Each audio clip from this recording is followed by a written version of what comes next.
कोई समाचार लेकर आए हैं? समाचार तो अवश्य लाया हूं शेरों वाली, किंतु वह समाचार शुभ है या अशुभ, इसका निर्णय तो भोलेनाथ ही करेंगे। मैं? ऐसा क्या समाचार लेकर आए देवर्षि? मैं जानने के लिए उत्सुक हूं। हे भोलेनाथ, मुझे आशा है कि आप मेरा कथन सुनकर बुरा नहीं मानेंगे। यह तो कथन पर निर्भर है देवर्षि, परंतु आप निश्चिंत रहें। आप निसंकोच होकर अपने मन की बात कहें। भोलेनाथ, मैंने काम पर विजय प्राप्त कर ली है। अच्छा? हाँ भोलेनाथ, कामदेव के जिस बाण से आप घायल हो गए थे, उस बाण का मुझ पर कुछ भी प्रभाव नहीं पड़ा। आपने मेरी बात का बुरा तो नहीं माना भोलेनाथ? नहीं, कदापि नहीं, तनिक भी नहीं। किंतु देवर्षि, मैं भी आपसे कुछ कहना चाहता हूं। हाँ भोलेनाथ, अवश्य कहिए। मुझे आशा है देवर्षि, अब आपको बुरा नहीं लगेगा।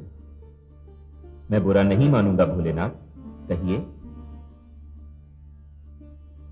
देवर्षि, जो बात आपको कहनी थी वो आपने मुझसे तो कह दी, किंतु यही बात श्रीहरि विष्णु से मत कहिएगा, अन्यथा आप घोर संकट में पड़ जाएंगे। नारायण नारायण।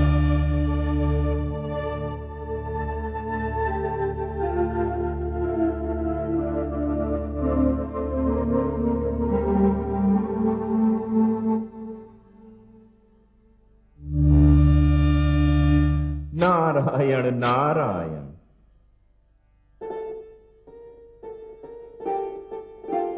प्रणाम सर्वेश्वर। प्रणाम माते। बहुत दिनों से आप दोनों के दर्शन नहीं हुए थे, तो ऐसा प्रतीत हो रहा था जैसे जीवन में कुछ घट सा गया हो, तो नेत्रों की प्यास बुझाने आ गए। आप दोनों के दर्शन हो गए, मेरी तृप्ति हो गई। देवर्षि, हमारे भी अहोभाग्य कि आप पधारे हैं। क्या बात है देवर्षि, आज तो आपका मुख कमल पुष्प की भांति खिल रहा है। लगता है कोई महान अभियान सफल करके लौटे हैं। आपकी इसी बात पर तो मैं आपका दास बन गया हूं माते। आप मेरा मुख देखकर ही मेरे मन की बात भांप लेती हैं।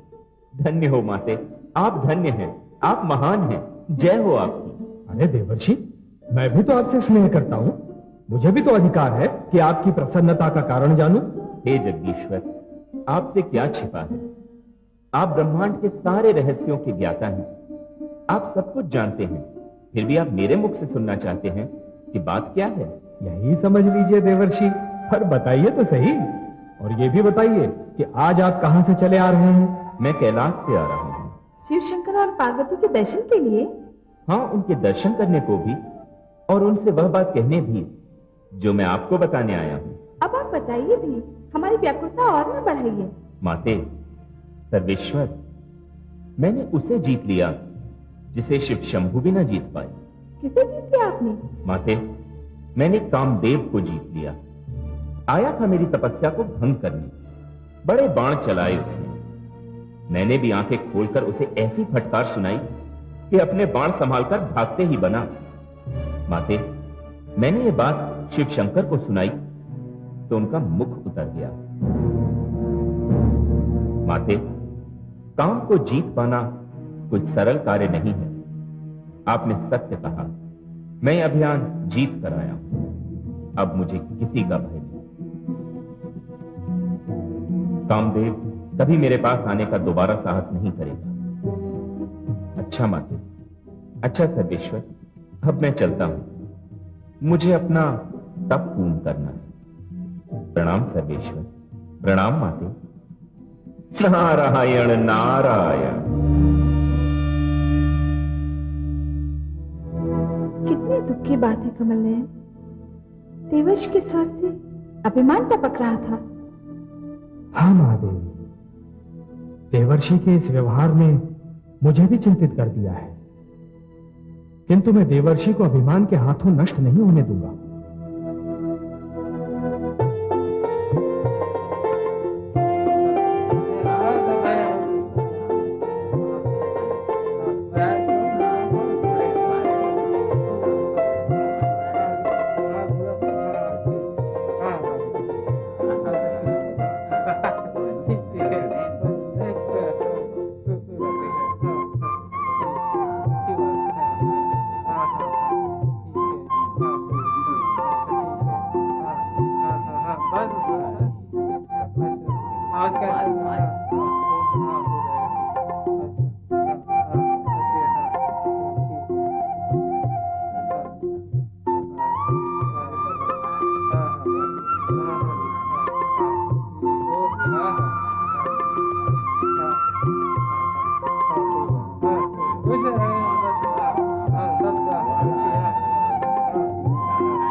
नारायण नारायण। बड़े आश्चर्य की बात है, मैं कुछ वर्षों पूर्व यहां आया था तो यहां कुछ भी नहीं था। अब तो यहां नगर बसा हुआ है, वह भी कितना विशाल और कितना सुंदर।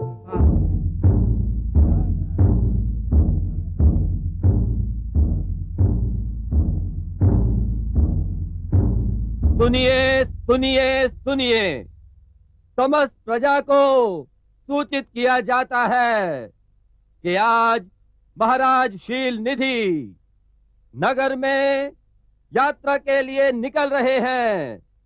प्रजा को अपने प्रिय महाराज के दर्शन और स्वागत के लिए आमंत्रित किया जाता है, आमंत्रित किया जाता है।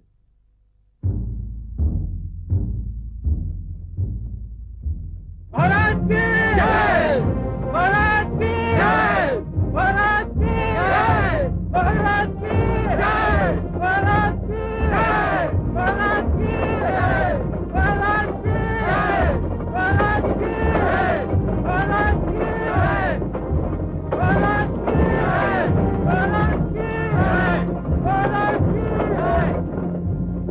रुको सारथी, प्रणाम।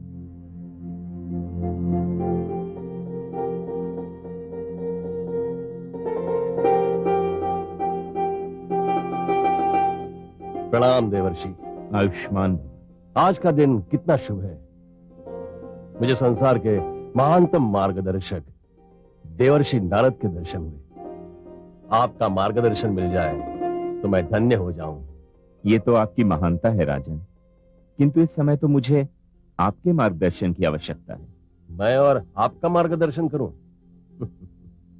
मुझ में इतनी क्षमता नहीं है देवर्षि, और ना ही इतनी योग्यता है मुझ में। मैं तुच्छ मानव, भला आपका मार्गदर्शन कैसे कर सकता हूं? कर सकते हैं राजन, अवश्य कर सकते हैं। मुझे इतना तो बता ही सकते हैं कि जंगल में मंगल कैसे हो गया। मैं कुछ वर्ष पूर्व यहां आया था तो इस छोर से उस छोर तक सन्नाटा फैला हुआ था, किंतु आज हर जगह चहल पहल है। एक विशाल और सुंदर नगर का निर्माण हो चुका है और ऐसा प्रतीत हो रहा है जैसे इसे आज ही सजाया गया हो। आपने सत्य कहा देवर्षि।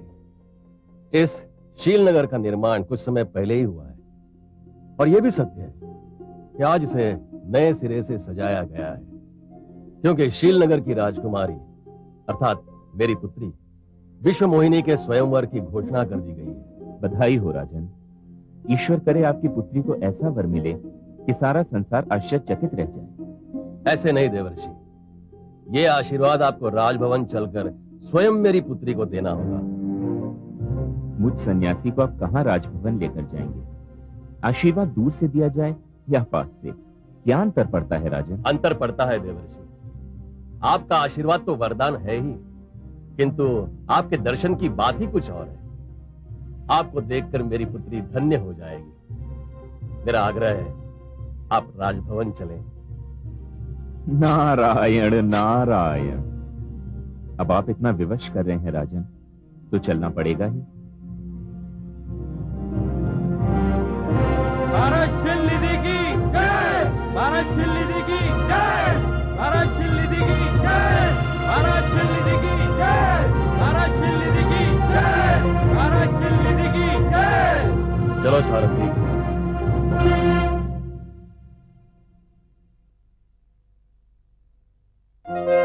महारानी आइए। महारानी,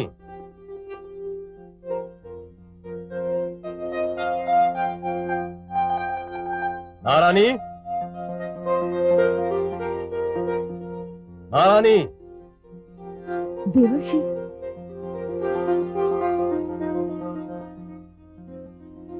प्रणाम देवर्षि। आयुष्मती भव। महारानी, हमारे भाग्य से देवर्षि नारद हमारे भवन पधारे हैं। आप स्वयं जाकर विश्व मोहिनी को ले आए। अवश्य महाराज।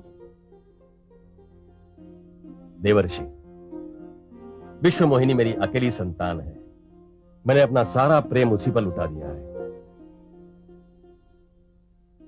लीजिए, वो आ गई।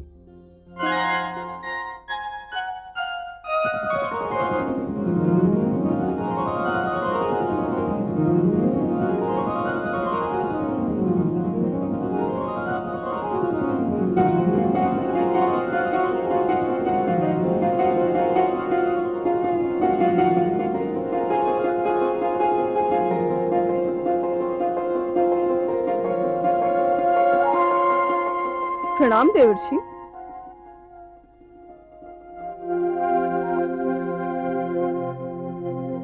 देवर्षि प्रणाम। आयुष्मती भवा। राजन, आप तो कह रहे थे कि आपकी पुत्री आपकी अकेली संतान है। नहीं राजन, वो तो सारे विश्व में अकेली है, एक ही है, बेजोड़ है, अद्वितीय है। राजन, मैं इसके मुख की आभा देखकर कह सकता हूं कि जो भी इससे विवाह करेगा सारे संसार की ईर्ष्या का कारण बन जाएगा। हे देवर्षि, मेरी पुत्री के भविष्य के विषय में कुछ बताइए। महारानी, आपकी पुत्री के भविष्य का अभी पूर्णतया निर्माण नहीं हुआ है, हो रहा है, बन रहा है, और जब बन जाएगा तो आप सब चकित रह जाएंगे। नारायण नारायण।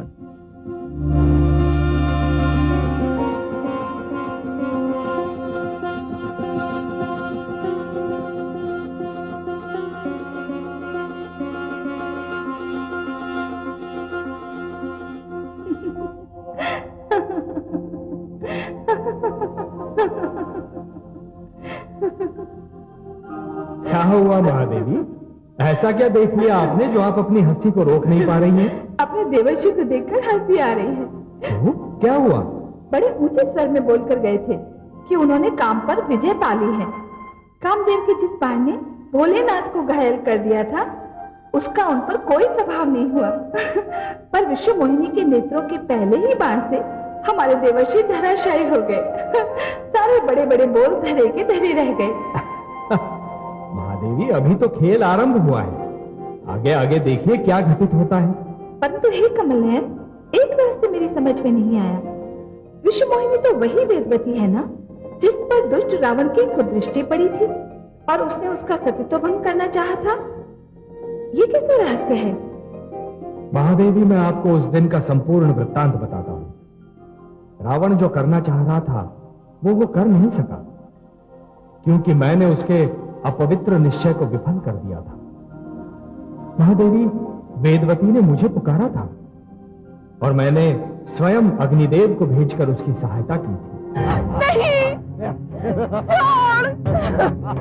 छोड़!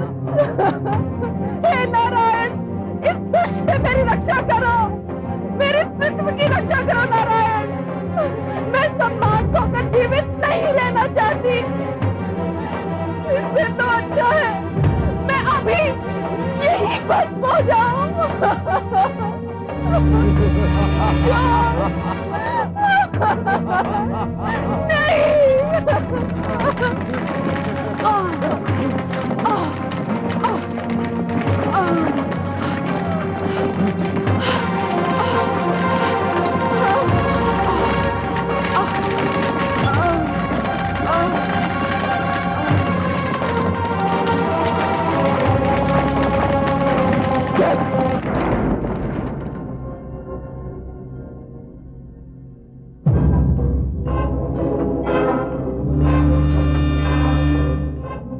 ये देवता सदा ही मेरे मार्ग में बाधा डालते रहते हैं, पर मैं भी रावण हूं, लंकापति रावण।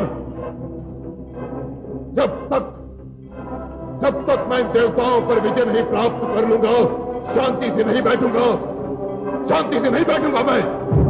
महादेवी, यदि स्त्री में साहस हो तो वो मर सकती है, परंतु किसी पापी के समक्ष आत्मसमर्पण कदापि नहीं कर सकती।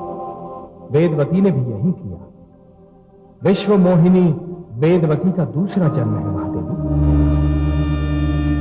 नारायण नारायण। अरे देवर्षि, आइए ना, आइए ब्रह्मचारी नारद। नारायण, मुझे आपकी सहायता चाहिए। मेरी सहायता देवर्षि? बताइए। नारायण, शीलनगर के राजा शीलनिधि की सुंदर कन्या विश्व मोहिनी का स्वयंवर होने वाला है। तो क्या हुआ देवर्षि? किसी कन्या की सुंदरता और स्वयंवर से आपको क्या लेना देना? आप तो काम को जीत चुके हैं ना। मुझे और लज्जित न कीजिए माते। सत्य तो यह है कि जब से मैंने विश्व मोहिनी को देखा है, मेरे मन में उससे विवाह करने की प्रबल इच्छा जागृत होती है।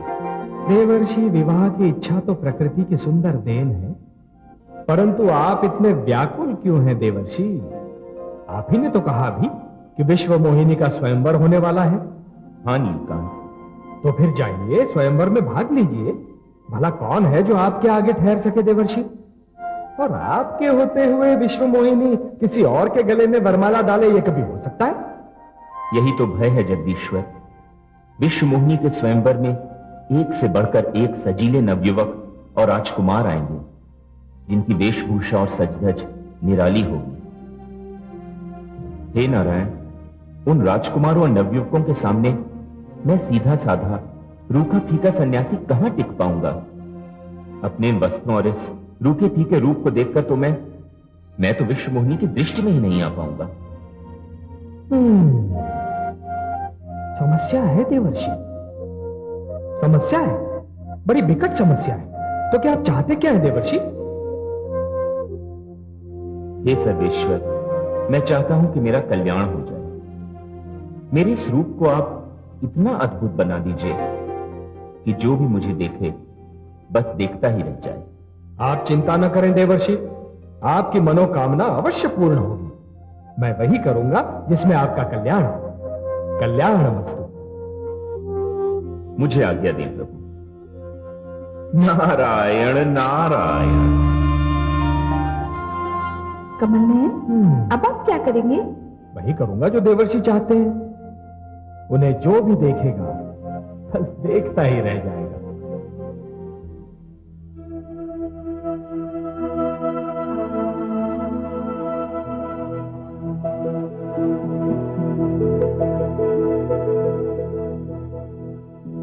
नारायण नारायण।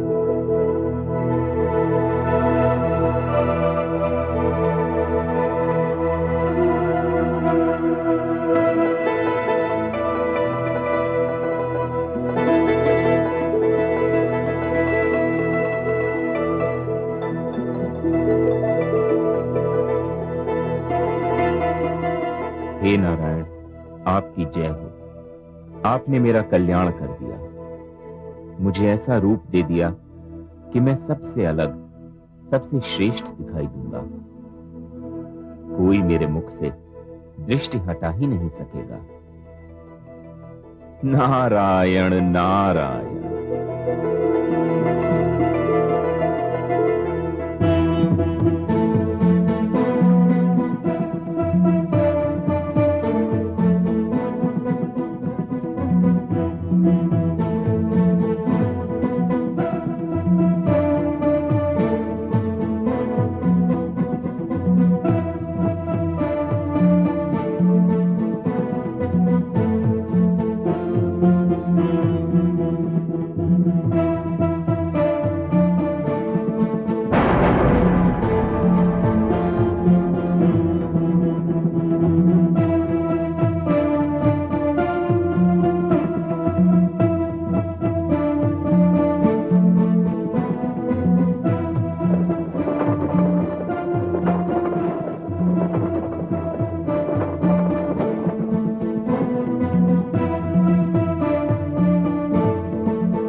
स्वस्ति न इन्द्रो वृद्धश्रवाः स्वस्ति नः पूषा विश्ववेदाः स्वस्ति नस्तार्क्ष्यो अरिष्टनेमि स्वस्ति नो बृहस्पतिर्दधातु।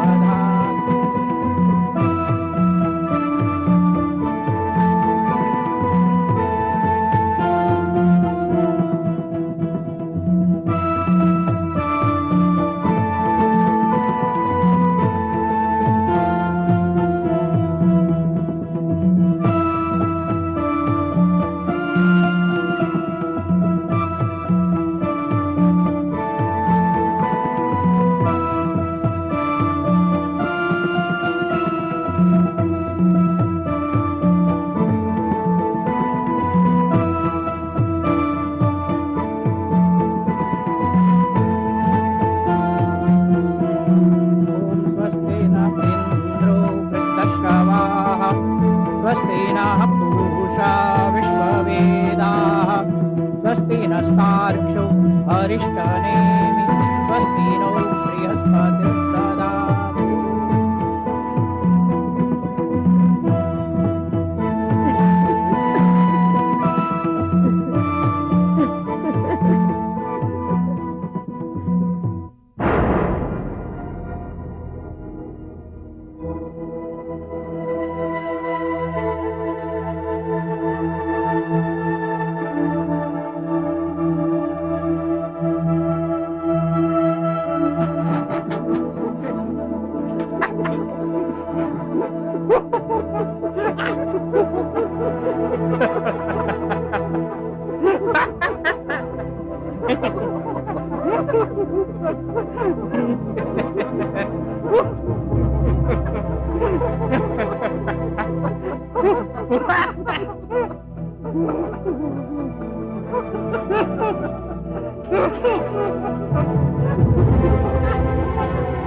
यहां तो एक से बढ़कर एक बाके सजीले आए हुए हैं, किंतु किसी को देखकर लोग इतने प्रसन्न नहीं हुए जितना मुझे देखकर हो रहे हैं।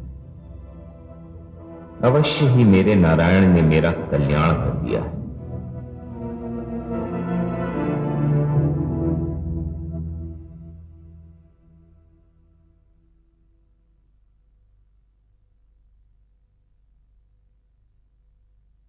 अतिथिगण, आपने दूर दूर से शीलनगर पधार कर मेरा मान बढ़ाया है। मेरे निमंत्रण को स्वीकार करके आपने मुझ पर उपकार किया है। मैं आपका हार्दिक आभारी हूं। मैं देख रहा हूं मेरी इकलौती पुत्री के स्वयंवर में भाग लेने के लिए मानव, दानव, देव, यक्ष, गंधर्व ही नहीं, वानरराज भी पधारे हैं।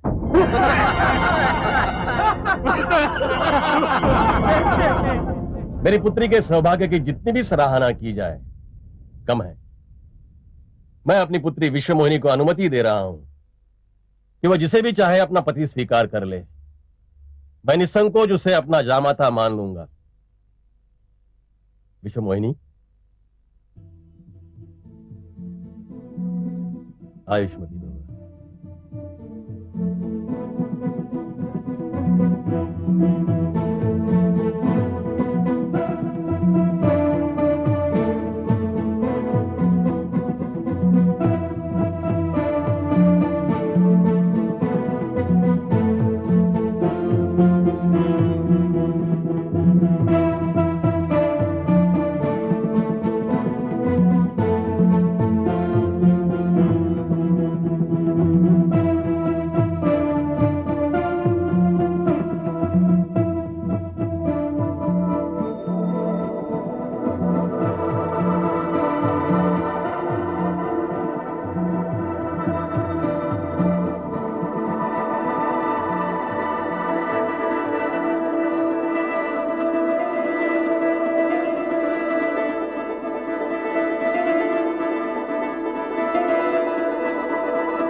लगता है विश्वमोहिनी मुझे ध्यान से देख नहीं पाई।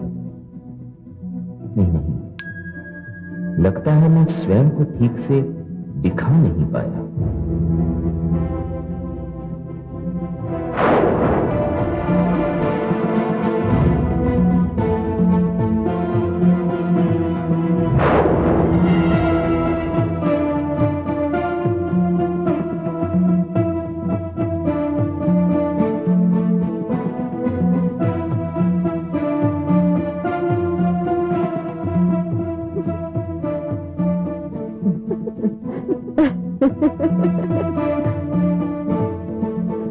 राजकुमारी, वानर राज तो आप ही को देख रहे हैं।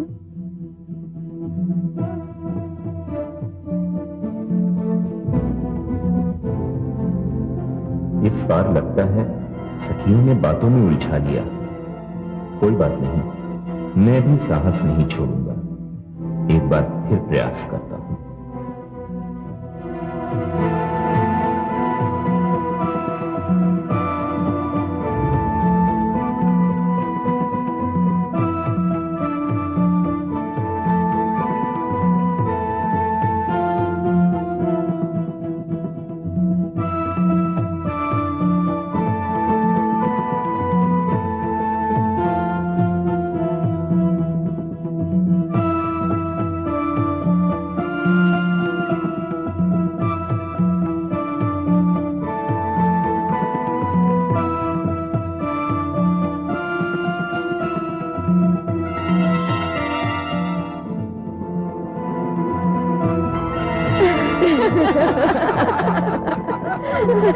अचंभे की बात है, एक ही रूप के तीन तीन व्यक्ति दिखाई दे रहे हैं। नहीं देवी, मैं वही हूँ, एक ही हूँ। आपको अवश्य कोई भ्रम हुआ है। मैं ही 3 बार राजकुमारी के सम्मुख आने का प्रयास कर चुका हूँ। चौथी बार प्रयत्न मत करना। आपका सुंदर मुखड़ा 3-3 बार देखकर हम लोग तो धन्य हो गए।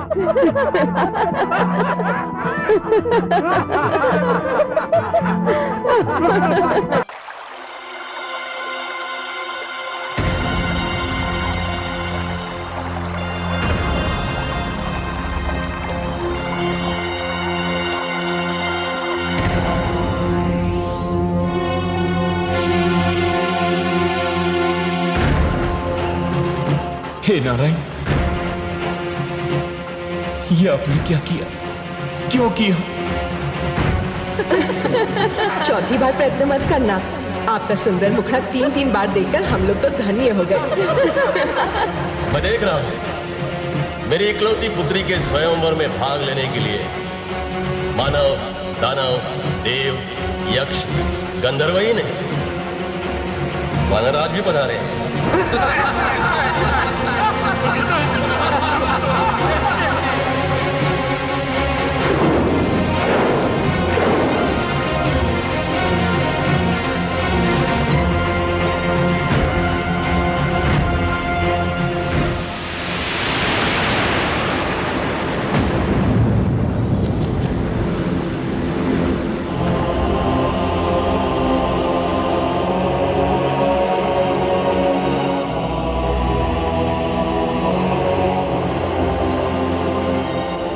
कमल नयन देवर्षि आ रहे हैं। ज्वालामुखी फटने ही वाला है। बहुत क्रोधित दिखाई दे रहे हैं।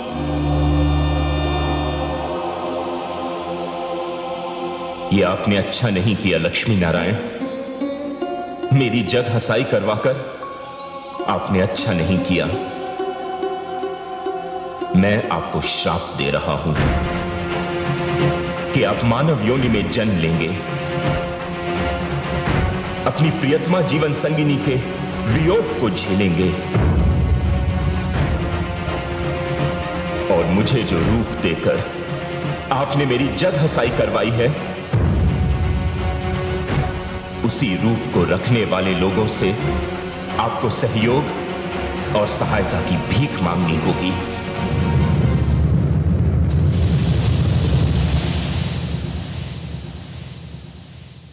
हे लक्ष्मी नारायण, मुझे आज बहुत दुख है। मेरे मन में अत्यंत पीड़ा है। यदि आपको स्वयं विश्वमोहिनी से विवाह करना था तो आपने मुझे प्रोत्साहित ही क्यों किया? मुझे स्वयंवर में भाग लेने के लिए उकसाया ही क्यों? मैंने तो आपसे अपना कल्याण करने की विनती की थी।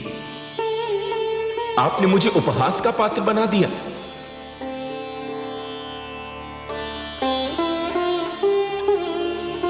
माते, माते आप कुछ कह क्यों नहीं रही हैं? अपने पुत्र के अपमान पर आप कुछ बोल क्यों नहीं रही हैं माते? हे कमल नयन, देवर्षि के प्रश्नों का उत्तर दीजिए। मुझसे इनका दुख देखा नहीं जाता। ये मुझे अत्यंत प्रिय हैं। देवर्षि, आपने 2 प्रश्नों का उत्तर चाहा है। पहला यह कि मैंने आपको विश्व मोहिनी के स्वयंवर में भाग लेने के लिए प्रोत्साहित क्यों किया, और दूसरा ये कि आपको वानर रूप देकर मैंने आपका उपहास क्यों करवाया। हाँ नारायण, और मुझे अपने इन 2 प्रश्नों का उत्तर यहीं और अभी चाहिए। निस्संदेह देवर्षि, जहां तक आपको स्वयंवर में भाग लेने के लिए प्रोत्साहित करने का संबंध है, तो मैं आप पर यह सत्य प्रकट करना चाहता था देवर्षि, कि आपकी उस घोषणा के उपरांत भी कि आपने काम को जीत लिया है, आप काम को जीत नहीं पाए। देवर्षि, यदि आपने काम को जीत लिया होता तो विश्व मोहिनी को देखने के उपरांत आप उस पर आसक्त न हुए होते, अपना आपा न खो बैठते। हे देवर्षि, धरती पर जो कुछ हुआ वो तो केवल मेरी लीला थी, सर्वत्र माया का खेल था। लीला थी, खेल था, माया थी? मैं समझा नहीं नारायण। हाँ देवर्षि, वेदवती आपके नारायण की भक्त थी, इन्हें पाना चाहती थी, परंतु रावण की दुष्टता के कारण उसके जीवन का अंत हुआ। तब उसने विश्व मोहिनी बनकर अपने आराध्य विष्णु को पा लिया। हाँ देवर्षि, देवर्षि नीचे देखिए, जहां आपको शील नगरी दिखाई दी थी, राजा शील का भवन दिखाई दिया था, विश्व मोहिनी का स्वयंवर मंडप दिखाई दे रहा था, अब वहां क्या है?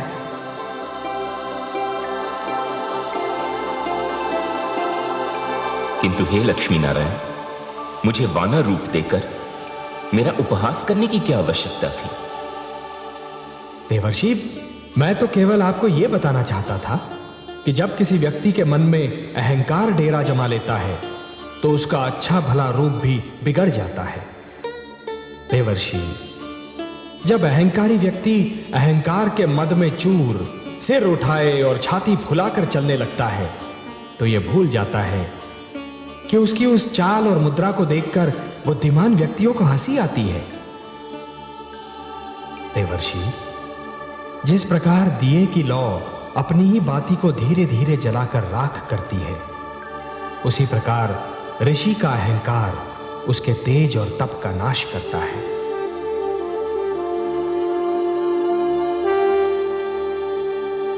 हे ब्रह्मापुत्र, मैं आपके तेज और तप को अहंकार की अग्नि से बचाना चाहता था, वो आपका उपहास नहीं था।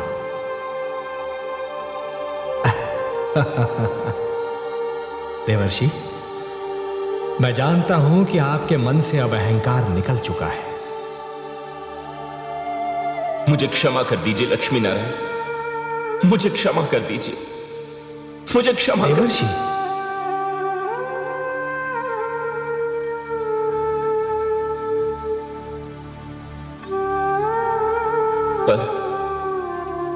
पर यह तो बहुत बुरा हुआ। देवर्षि, क्या बुरा हुआ? माते, मैंने अपने उपहास के आवेश में आकर नारायण को मानव योनि में जन्म लेने, पत्नी के वियोग को झेलने और वानरों से सहायता लेने का श्राप दे दिया। अब मैं क्या करूं? अब मैं क्या करूं नारायण? देवर्षि, आपका यह शाप सिर आंखों पर, और आपके इस शाप का एक अंश तो अतिशीघ्र रंग लाएगा। रावण के अत्याचार बढ़ते जा रहे हैं, मानवता कराह रही है देवर्षि, और मानवता की कराह को मैं अनसुना नहीं कर सकता। और देवर्षि, यह भी तो संभव है कि आपके इस शाप में भी मानव कल्याण का महान उद्देश्य निहित हो। देवर्षि के शाप से मैं भी तो मुक्त नहीं हूं कमल नयन। महादेवी, हम दोनों को धरती पर जाना होगा। देवर्षि के शाप के कारण मुझे रघुकुल जाना होगा, और आपका भी मिथिला नगरी में जाना निश्चित है। महादेवी, आप महाराज शीरध्वज के घर जन्म लेंगी। महाराज शीरध्वज के घर? कौन महाराज शीरध्वज कमल नयन?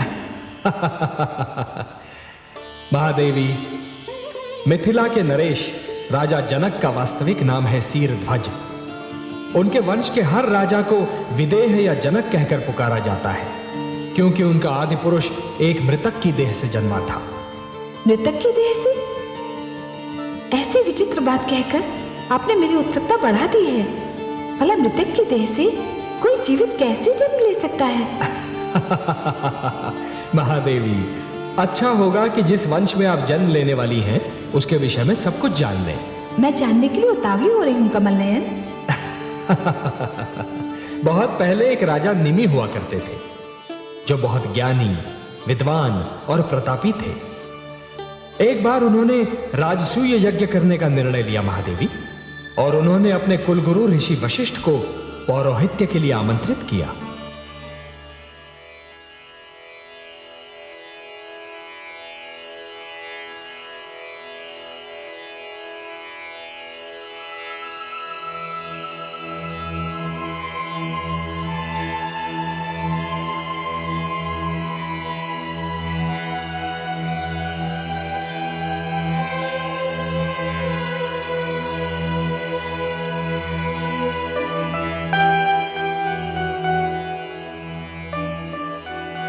प्रणाम ऋषिवर।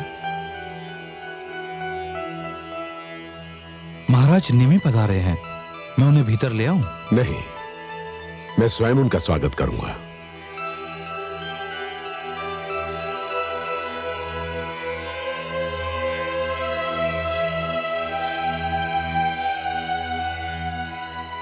आपका स्वागत है महाराज निमि। प्रणाम गुरुदेव। आयुष्मान भव। कहिए, कैसे कष्ट किया? मैं आपको आमंत्रित करने आया हूं गुरुदेव। मैं राजसूय यज्ञ कराना चाहता हूं, और चाहता हूं यह यज्ञ आपके पवित्र हाथों से संपन्न हो। मैं आपका यज्ञ संपन्न करा के अत्यंत प्रसन्न होता राजन, परंतु क्या करूं? अभी कुछ ही समय पूर्व इंद्र ने मुझे अपने यहां यज्ञ कराने के लिए आमंत्रित किया, और मैंने उनका निमंत्रण स्वीकार भी कर लिया। अब तो इंद्र का यज्ञ संपन्न कराने के पश्चात ही मैं आपका यज्ञ करा सकता हूं।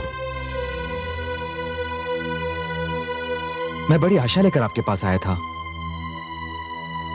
आपको निराश करते हुए मुझे बड़ा दुख हो रहा है राजन, परंतु क्या करूं, विवशता है। हां, इंद्र का यज्ञ संपन्न कराने के पश्चात मैं आपका यज्ञ अवश्य करूंगा। आयुष्मान भव।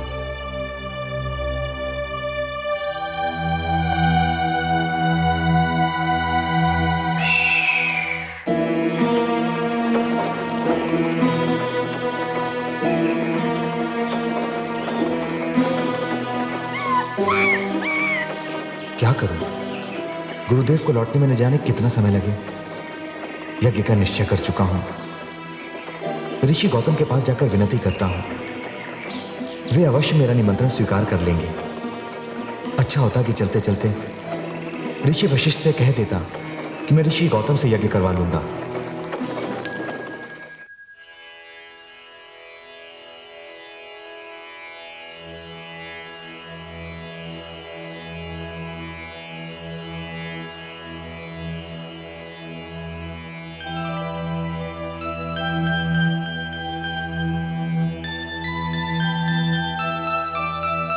प्रणाम ऋषिदेव। मैं मिथिला नरेश, महाराज निमि हूं ऋषिवर। तेजस्वी भव। हे महाराज, आपको कौन नहीं जानता, किंतु आपको अपने आश्रम में देखकर हमें आश्चर्य अवश्य हो रहा है। मैं आपको कष्ट देने आया हूं। आपका स्वागत है। कहिए, कैसा कष्ट? हे पूजनीय ऋषिवर, मैंने अपने राज्य में यज्ञ कराने का निश्चय किया है। मेरी इच्छा है कि यह यज्ञ आप स्वयं संपन्न करें। मैं आपको निमंत्रण देने आया हूं। मेरा निमंत्रण स्वीकार करके मुझे कृतार्थ करें, आपकी अनुकंपा होगी। मुझे आपका निमंत्रण स्वीकार है। आपका यज्ञ मैं अवश्य संपन्न करूंगा। प्रणाम ऋषिवर।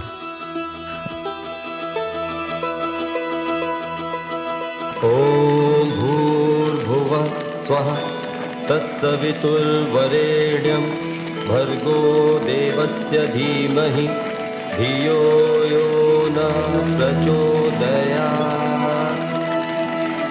स्वाहा। ओम भूर्भुवः स्वः भर्गो देवस्य धीमहि धियो यो न प्रचोदयात् स्वाहा ॐ भूर्भुवः स्वः तत्सवितुर्वरेण्यं भर्गो देवस्य धीमहि धियो यो न प्रचोदयात् स्वाहा स्वाहा ॐ भूर्भुवः स्वः तत्सवितुर्वरेण्यं भर्गो देवस्य धीमहि धियो यो न प्रचोदयात् स्वाहा स्वाहा ॐ भूर्भुवः स्वः तत्सवितुर्वरेण्यं भर्गो देवस्य धीमहि धियो यो न प्रचोदयात् स्वाहा स्वाहा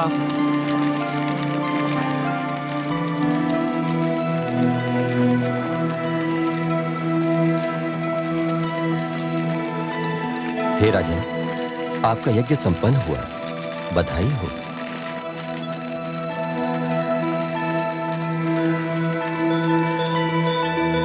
आइए ऋषिवर, आइए।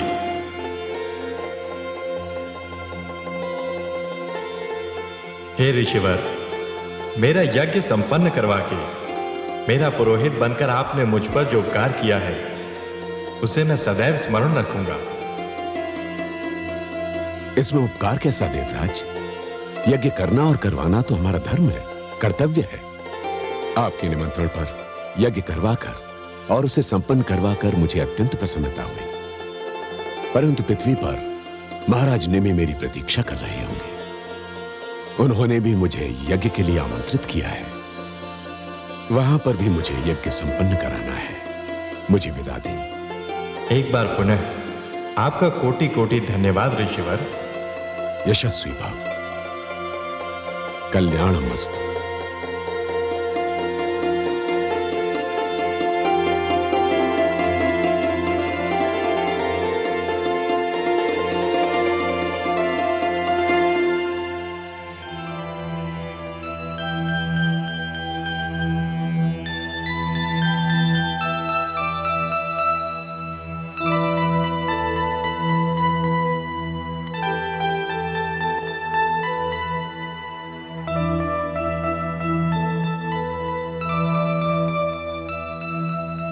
प्रणाम ऋषिवर। महाराज को हमारे आने की सूचना दें। ऋषिवर की जय हो। महाराज निम्न अभी थक कर विश्राम कर रहे हैं। महाराज से कहो कि यज्ञ का मुहूर्त संध्या से पूर्व का है। यदि विलंब किया तो मुहूर्त निकल जाएगा। यज्ञ? पर ऋषिवर, महाराज तो अभी यज्ञ से ही लौटे हैं। कैसा यज्ञ? यज्ञ तो मैं करवाने वाला था। मैं उनसे कहकर गया था कि यज्ञ मैं करवाऊंगा। ऋषिवर, आप आ नहीं सके, इसलिए ऋषिवर गौतम ने ही यज्ञ संपन्न किया। क्या? उन्होंने यज्ञ? और महाराज ने उचित नहीं समझा कि मुझे सूचित करते कि उन्होंने ऋषि गौतम से यज्ञ कराने का निश्चय किया है। इसका अर्थ यह हुआ कि उन्होंने अपना गुरु बदल लिया है। इसका अर्थ यह हुआ कि अब उन्हें मेरी आवश्यकता नहीं है। यह मेरा घोर अपमान है। जाओ, जाकर अपने महाराज से कह दो कि आज के यज्ञ का उन्हें कोई फल नहीं मिलेगा। और मैं वशिष्ठ उन्हें शाप देता हूं कि आज संध्या से पूर्व ही उनकी आत्मा उनका शरीर त्याग देगी। ऋषिवर, ऋषिवर, महाराज, महाराज, महाराज, महाराज। क्या हुआ? चिल्लाकर मेरी निद्रा क्यों भंग कर दी? महाराज, अनर्थ हो गया महाराज। क्या हुआ? गुरुदेव वशिष्ठ पधारे थे महाराज। क्या? गुरुदेव पधारे थे? जी। कहाँ है वो? वो तो चले गए। मैंने उनसे कहा कि आप विश्राम कर रहे हैं तो वो। मूर्ख, ये तूने क्या किया? क्या कहा उन्होंने? उन्होंने मूर्ख, क्या कहा उन्होंने? उन्होंने आपको शाप दे दिया महाराज। शाप दे दिया? क्या शाप दे दिया? उन्होंने कहा कि आज संध्या ढलने से पूर्व आपकी आत्मा आपका शरीर त्याग देगी महाराज। गुरुदेव, गुरुदेव, द्वारपाल, राजवैद्य को बुलाओ। महाराज, महाराज, महाराज, महाराज, महाराज, देखिए ना महाराज को क्या हो गया।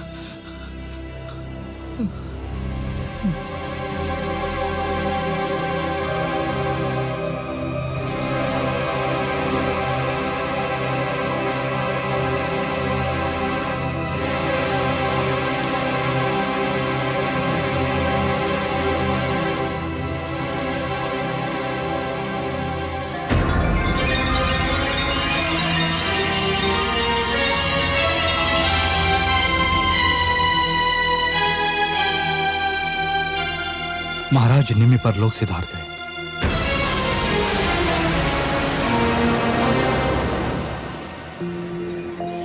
और इस प्रकार ऋषि वशिष्ठ के क्रोध और शाप के कारण राजा निमि का देहांत हो गया। दुख तो यह था महादेवी कि राजा निमि बिना संतान के थे। उनके उपरांत उनके कुल का अंत निश्चित था। उत्तराधिकारी के बिना उनका विशाल राज्य सूना रह गया। पर महादेवी, ऋषि गौतम ने सप्त ऋषियों से सहायता मांगी और उन सब ने मिलकर राजा निमि की मृतदेह से संतान प्राप्ति का अभियान आरंभ कर दिया।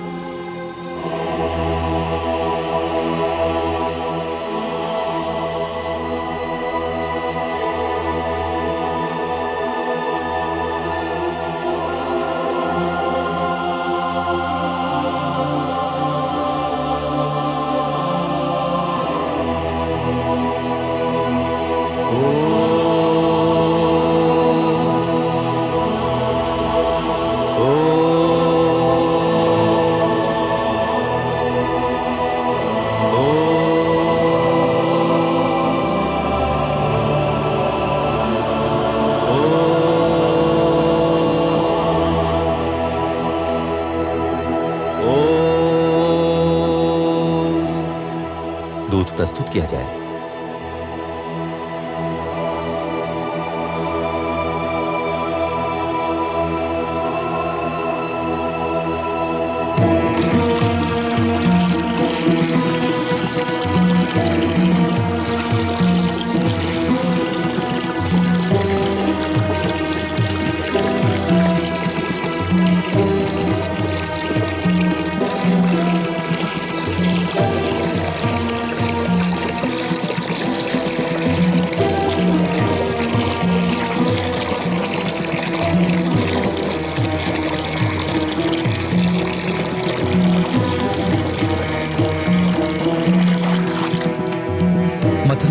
आरंभ किया जाए। अवश्य ऋषिवर, मथानी लाई जाए।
महादेवी, राजा निमि के शव से जन्मे उस सुंदर राजकुमार का नाम रखा गया मिथि, क्योंकि वो मंथन से प्रकट हुआ था।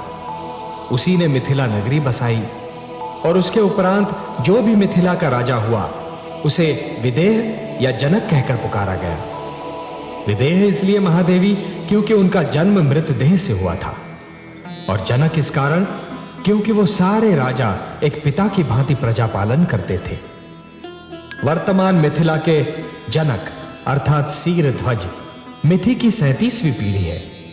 अब वही आपके पिता होंगे महादेवी, और आप उनकी पुत्री जानकी कहलाएंगी। हे कमल नयन, मुझे कब जाना होगा? अभी विलंब है महादेवी, और धरती पर तो हम दोनों को जाना होगा, जिसका एक कारण तो है देवर्षि का शाप और दूसरा कारण है रावण के अत्याचार, और मुझे प्रतीक्षा है रावण के पाप की गागर भर जाने की।